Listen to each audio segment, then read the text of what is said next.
Ever since I was a kid, I've been a fan of RPGs and dungeon crawlers, though at the time I didn't really know that was what they were called. All I cared about were the cool weapons, magic, and enemies I got to kill with the combination of the two.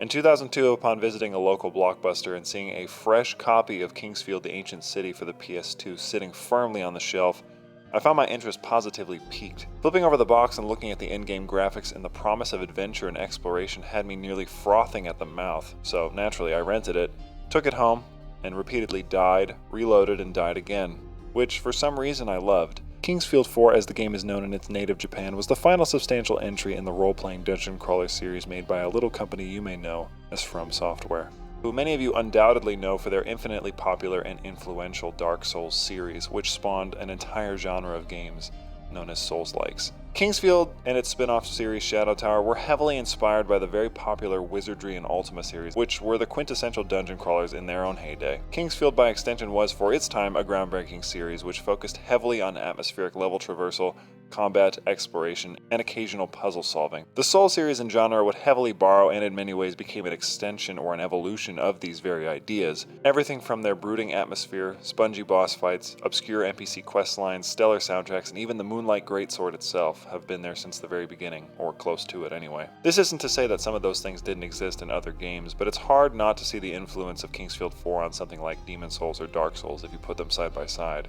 Even though I was never very good at the game and only ended up beating it because one of my neighbor's older brothers helped me, Kingsfield 4 stuck with me for years. Fans of my other videos have likely heard it and its predecessor's music in the background on occasion, and that's no accident. Truthfully, as I grew up, I was eager to see what the good people over at From would come up with next, and despite my love for Dark Souls, and I love it a lot, there has long been a Kingsfield-sized hole in my heart waiting to be filled.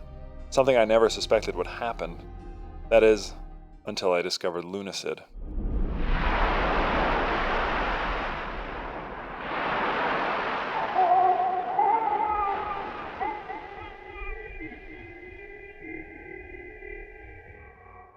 Lunacid is a first-person indie dungeon crawler made by Akuma Kira, a mostly solo game developer that often collaborates with various artists for the game's music. Kira specializes in PlayStation 1, Nintendo 64 style horror games, with Lunacid being the first real big departure from this, since it's largely made as an homage to From Software's dungeon crawler series like Kingsfield, as I said, and Shadow Tower. Although Lunacid, as those games did, does have plenty of horror elements, which I think shine through because of Kira's experience with horror, and so a lot of the game's atmosphere, general design, and tension of certain areas and situations really shine when they're present. But we'll get to that. First, let's talk about the story and the world. Lunacid, like many of its From Software inspirations, is set in a world of tragedy and magic. Long ago, as a full moon leaned low to the earth, a being known as the Great One awoke from its slumber and unleashed a poisonous fog unto the sky, melting the moon. The silver moonlight which trickled down to earth birthed fog beasts, beings of terrible appearance and intent as well as magic, which was discovered by a man named King Griffith after slaying a fog beast known as a Jotun and drinking the fluid which dripped from its skull. Pretty metal.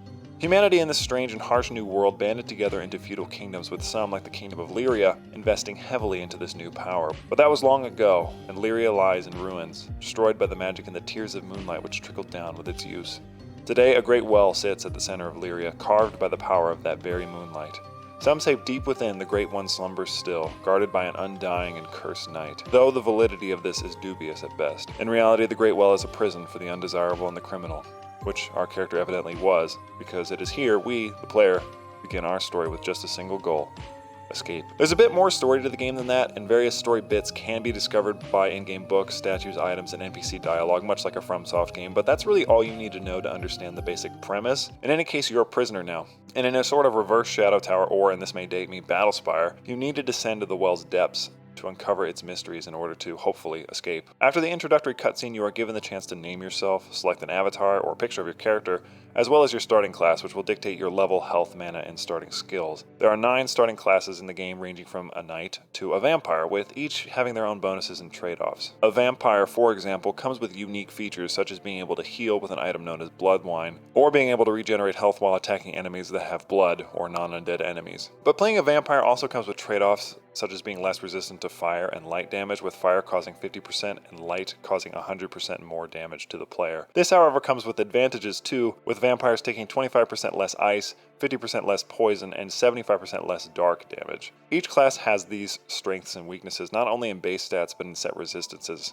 So how you build your character should factor these in to some degree, although it doesn't really matter in the long run since you can beat the game with any of them. Since personally I'm a little boring, I went with the knight because I thought I wouldn't use magic too much, although by the mid game I realized this was basically a non-option as magic is not only a huge boon to you and your character, it's basically essential to beating most of the endgame. Upon creating your character, you'll find yourself in the Hollow Basin, where you are given control of your disembodied hand, and I hope the rest of your body, although I was never able to confirm this, and are free to explore the Great Well.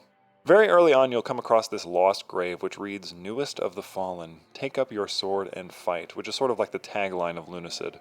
Below this statue, or this grave, is the replica sword, your first weapon, and a nearby crystal. The replica sword is an interesting first weapon because it's one of the few in-game that players can upgrade provided they get its XP to maximum, which is done by fighting and defeating enemies, the same way you'll acquire XP and that you do in all other games. Items that can be upgraded not only improve upon doing so, but often go through a physical change as well, like with the replica sword turning from stone to steel when it becomes the heritage sword. The nearby crystal is where players will warp, or fast travel, level up, and save, so you'll want to make sure you activate these whenever you see them, and save often, as there is no autosave feature in the game. If you play for an hour and die without saving, well, that hour's gone.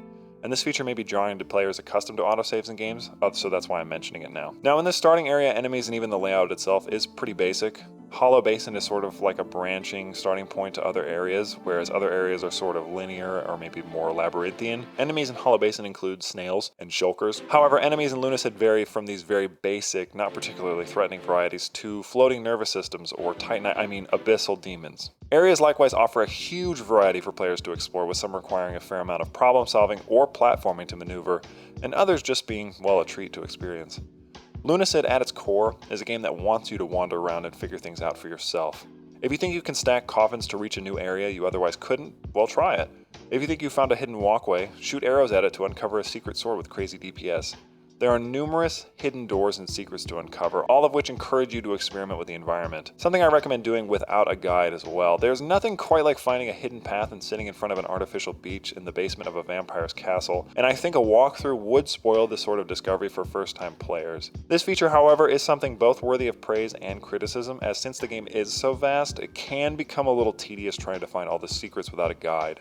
That, and players may become bored clicking on every wall they come across in hopes of finding a hidden path. Back in the Hollow Basin, you'll learn the basics of combat, which boil down to left clicks and right clicks, which is admittedly not very exciting, but it gets the job done. Left click is attack, right is guard, backstep, which is a kind of dash, or alternative use depending on the weapon. Guard, again, depending on what the weapon is, will mitigate all or a percentage of damage, although some weapons actually have negative guard, so you'll want to pay attention to this. Left click will damage the enemy based on its attack stats and your corresponding skills, kind of like how most weapons work in RPGs.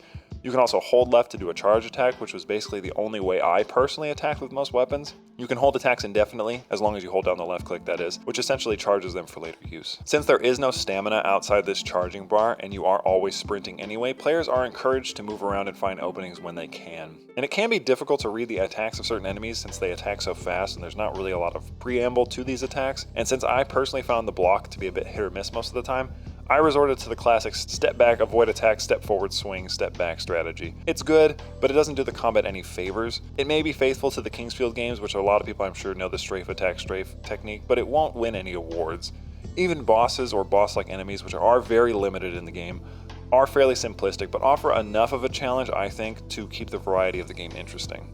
Many weapons are also references to other things, like the Vampire Sword, which is nearly identical to the one used by D from Vampire Hunter D, or Moonlight, which is a very obvious nod to Kingsfield and From as a whole, given that it is literally just the Moonlight Greatsword, which is featured in various From Software games, and requires the player to complete a 50-level dungeon in one go, known as the Tower of the Abyss, an obvious reference to Shadow Tower, which is also timed, so it's a fun thing to come back to if you want to try it again. Personally, I enjoyed these homages, but I could see someone getting a little tired with so much iteration, or see these references as uninspired, so I mention them now if you are such a person so you can avoid the disappointment. Now, obviously, killing enemies gives you XP, which you can track on your character sheet by pressing tab. This is also where you access the menu to adjust your settings, equip your weapons, your items, your spells, all that.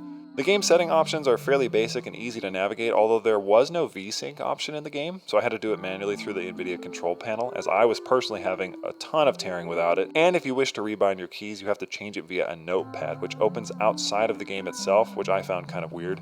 You do have the option to adjust the game's filter in the settings, which I didn't mess with because I didn't feel it necessary, but I did think that that was a cool feature to include.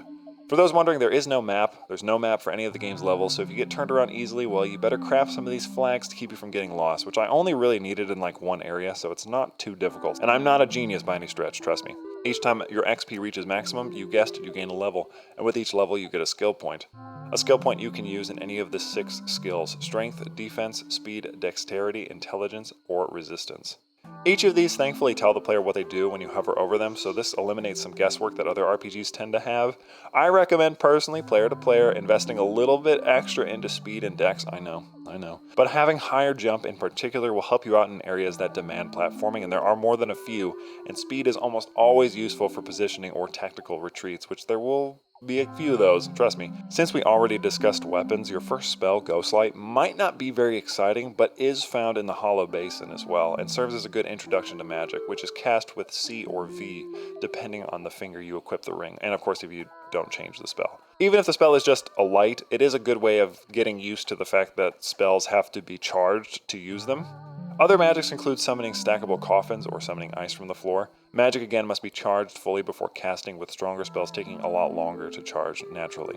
Casting time can be brought down by investing into the magic skill Intelligence, and charged magic like weapon swings can be held for as long as you hold its respective key, giving you the chance to pre-charge or pick your perfect moment to unleash the spell. You've undoubtedly noticed in the upper right hand corner you can see your spells, the charge of your weapon, and the charge of your spells, but it's also where players can see this waxing or waning progress of the in-game moon, whose fullness is actually also attributed to a mechanic known as lunacy. Lunacy is gained depending on the moon phase by using magic, with a full moon giving the most and a new moon giving none. Lunacy is a lot like the insight feature from Bloodborne, or at least that's how I see it. The more lunacy a player has, the more damage they take based on the percentage. So if a player has 10% lunacy, they take 10% more damage from all sources. But at the same time, they also gain that percentage in XP, making it useful for farming levels, but a little bit of a dangerous trade-off. If you wanted to do this though, lunacy can be rapidly increased by using something known as moonlight vials, which not only restore your mana but also increase lunacy. But if you wanted to get rid of it, lunacy can be removed completely by saving at a crystal.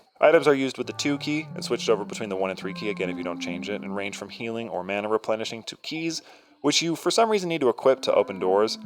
This was one of my only real complaints with Lunacid, which was the inconsistency with this feature, as some items like amulets could technically be equipped, but didn't need to be to open their corresponding doors, so I was puzzled why I had to equip some things and not others. Eventually players will reach the end of Hollow Basin and come across their first NPC, which is Demi, a scythe-wielding demon who will offer to take them to Lunacid's hub area, Wings Rest. Demi and all other NPCs talk in this sort of old school way, which for me reminded me most of Nintendo 64 era games like Mario 64 or Banjo and Kazooie, which I found very endearing.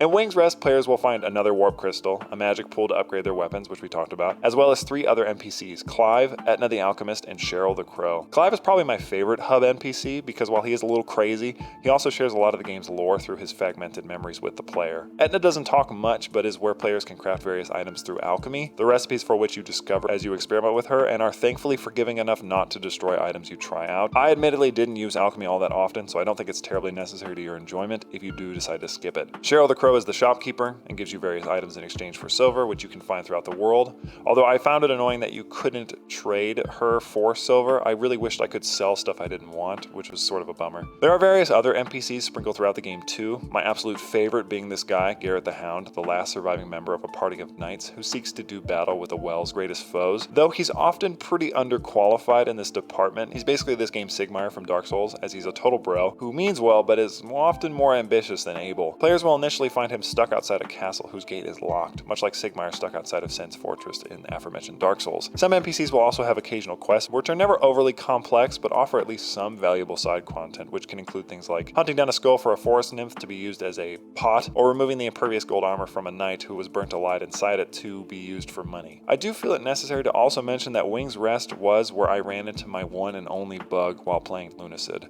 A bug which made it impossible to talk to any of the NPCs at the beginning of the game, unless I warped out, unequipped all of my items and warped back in, which I had to find online. This is apparently an old issue, but it didn't reoccur or mar my experience too much. I just felt it necessary to mention since some of you may wonder how the game performs, which for me was perfect besides this. With so many places and people to see, you may also wonder how the atmosphere and soundtrack to an indie game like Lunacid is, and well, personally I thought it ruled. Music, which uniquely pops up at the bottom left of the screen with the song and the artist when entering new areas, does an excellent job of not only setting the tone, but also adds a nice auditory cue to players when exploring an area. If you happen to hear a new song while exploring a level, then you know for a fact that you're in an area that you've never been before, which can be a real boon in a game that otherwise tells you almost nothing, and where some areas may look kind of similar. And some of the songs are real bangers too. Listen.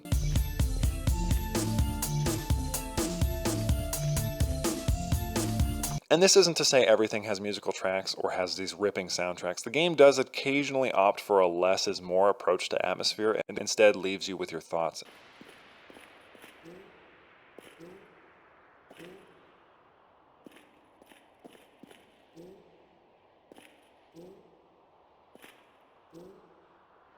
And this is largely what I feel would-be players would need to know before going into Lunacid. It is a game which scratched an ancient itch for me and allowed me to reminisce on my childhood experiences while at the same time being entertaining enough in its own right to warrant a proper review. While the game may only take you about 10 to 20 hours, depending on how much side content and how many of the 4 endings you earn, it could take you a little bit longer, but at just $14 US, it's a solid value and I think it's worthy of your time, more than worthy in fact. So if you're up for an adventure and immersing yourself into the atmosphere of the Great Well, or if you're just a fan of those Kingsfield and Shadow Tower games of yore, then I think Lunacid is just the game you've been waiting for. It was for me, and I really do hope it is for you too. I'm Soul, thank you for watching my Lunacid review. If you liked the video, make sure you like, comment, subscribe. If you'd like to become a channel member, you can consider doing so, but of course you don't have to. And as always, I will happily see you in the next one.